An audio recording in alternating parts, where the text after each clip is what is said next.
Liggett's lifestyle led Lois to divorce him in 1966. They both remarried but remained close. In 1974, out of the blue, Liggett was arrested for attempted murder.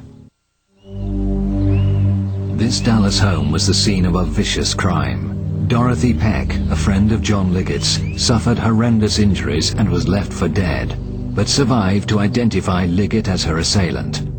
The police were swiftly linking him with other brutal killings in the Dallas area. He was imprisoned in the county jail, but the police were not allowed to interrogate him. John had been held on remand for almost a year when his brother Malcolm insisted on meeting Lois in a park in Austin. He was very secretive about this meeting, and he wanted to walk. He wouldn't talk to me in my car. And he told me at that time not to have any further contact with John, that it would be in my best interest not to. In fact, he said, if you care anything at all about your children or yourself, you will not see him or correspond with him anymore. And I think that Malcolm felt that if I talked to John, John would tell me something that either Malcolm or someone Malcolm knows didn't want John to tell me. And I really believed that. I was so frightened by this action that I moved to Lubbock, Texas. And a few weeks later I had a phone call from a friend there who told me that John had been shot in the back and was dead. On the morning of February the 14th, 1975, Liggett was being transferred with other prisoners from the courthouse in downtown Dallas to the nearby county jail.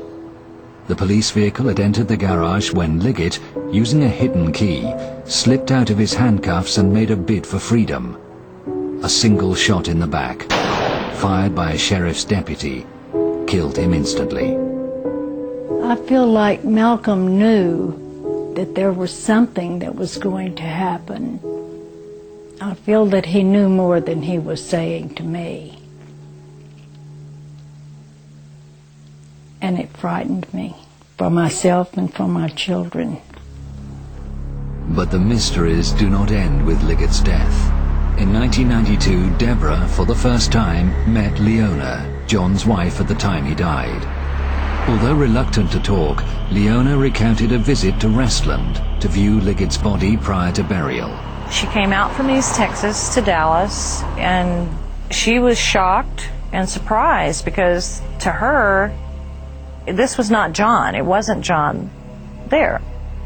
She said that the person that was in the casket that she was shown had a mustache, and this to her was also an indication this was not John, and I too would have to think not, because John never, as long as I'd known him for the many years, could even grow a mustache. I did get the distinct impression that Leona was very nervous even at that time in 1992 to speak with me about the details of John's death and her suspicions that it was not John that was buried there, and probably rightly so.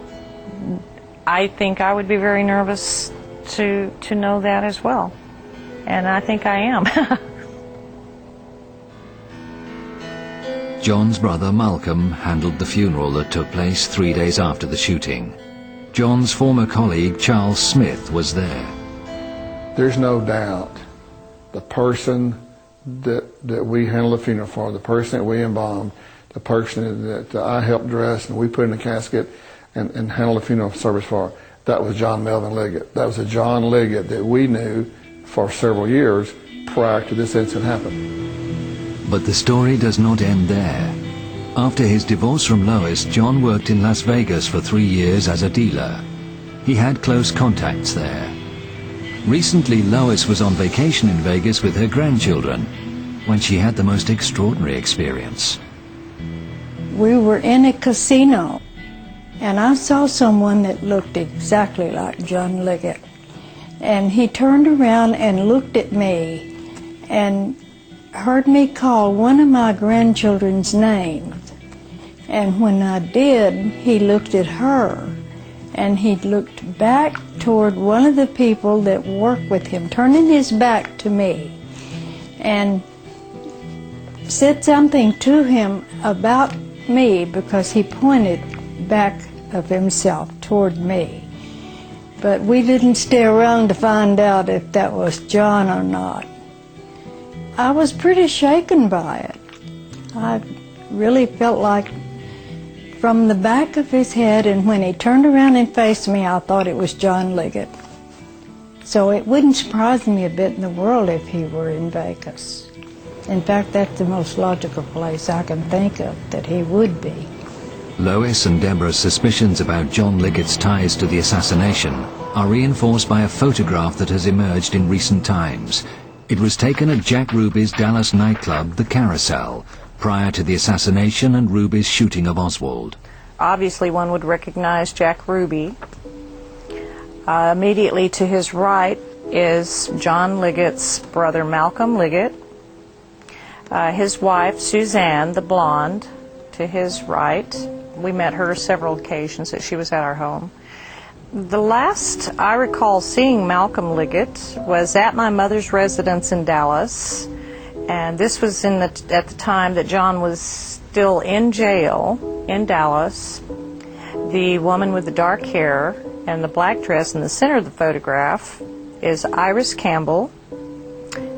Not at the time of this photograph, but years later my mother met Iris when they were living in West Texas out in Lubbock. My mother was a member of the Episcopal Church, St. Paul's there in Lubbock, and Iris came in one day and had expressed an interest in becoming an Episcopalian and joining the church. And she and my mother became very dear friends, and later also became my daughter's godmother. For a few years there, she was in and out, in close contact with my mother, came and visited frequently, and then disappeared, basically just disappeared. And I've not seen Iris Campbell, and neither has my mother, for many, many years. She just kind of faded out. Prior to seeing this photograph, I was unaware of any connection between the people that I do know and Jack Ruby. And it does put them in context then as acquaintances of Jack Ruby's. I really think that maybe John had something to do with government business. I really believe his death had something to do with the John F. Kennedy connection.